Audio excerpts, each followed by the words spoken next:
বর্ষা শুরুর আগেই বিভিন্ন জেলায় নদ নদীর বাঁধে ভাঙন দেখা দিয়েছে।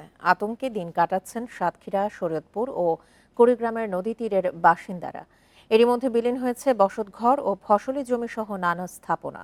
অভিযোগ, ভাঙন রোধে উদাসীন কর্তৃপক্ষ।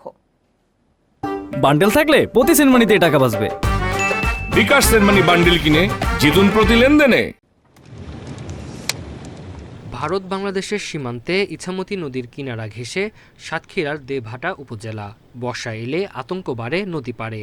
শুধু দেবহাটা নয়, সদর উপজেলার টাউন শ্রীপুর সহ কমপক্ষে 10টি পয়েন্টে বেড়িবাঁধের অবস্থা ঝুঁকিপূর্ণ।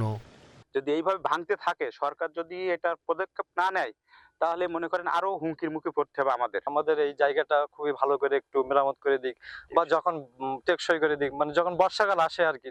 এরই মধ্যে নদীতে বিলীন হয়েছে রাজনগর মৌজা, কোমরপুরের খাদ্য গুদাম সহ বহু স্থাপনা। ভাঙনের হুমকিতে থানা ভবন, মন্দির সহ বিভিন্ন স্থাপনা। সিসি ব্লক দিয়ে টেকসই বেড়িবাঁধ নির্মাণের দাবি স্থানীয়দের।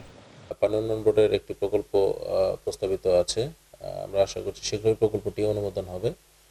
এই প্রকল্পটির আওতায় দেবহাটার কোমরপুর ও ভাটশালা এলাকায় যে নদী ভাঙন রয়েছে, সেসব এলাকায় স্থায়ী যে টেকসই বাঁধ সেগুলো নির্মাণ করা সম্ভব।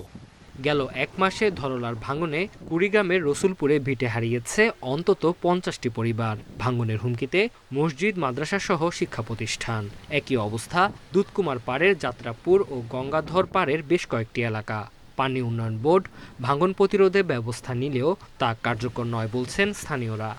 একটি দরপত্র আহ্বান করার অনুমতি যে চিঠি দেওয়া হয়েছে, খুব শীঘ্রই সেটি পাওয়া যাবে এবং আমরা দরপত্র আহ্বানের মাধ্যমে ঠিকাদার নিয়োগ করে দ্রুত কাজ বাস্তবায়ন শুরু করব। এদিকে গেল বছরের নভেম্বরে শরীয়তপুরের জাজিরা প্রান্তের নাওডোবা 0 পয়েন্টে ভেঙে পড়ে 100 মিটার বেড়িবাঁধ। সমীক্ষায় দেখা যায় তলদেশের মাটি সরে যাওয়ায় দেখা দিয়েছে ভাঙন। যদি বর্ষা চলে আসে তাহলে এই জায়গাটুকু ভেঙে নিয়ে যাবে। তো এই জায়গাটুকু যদি ভেঙে নিয়ে জায়গা, তাহলে দেখা যায় হাজার হাজার ফ্যামিলি কোথায় যাব, কি করব। পদ্মা সেতুর পূর্ব পাশে 110 কোটি টাকায় 2 কিলোমিটার বাঁধ নির্মাণ করা হয়। সেটি এখন ঝুঁকিপূর্ণ হয়ে পড়েছে। Tanzil Hasnat, independent news.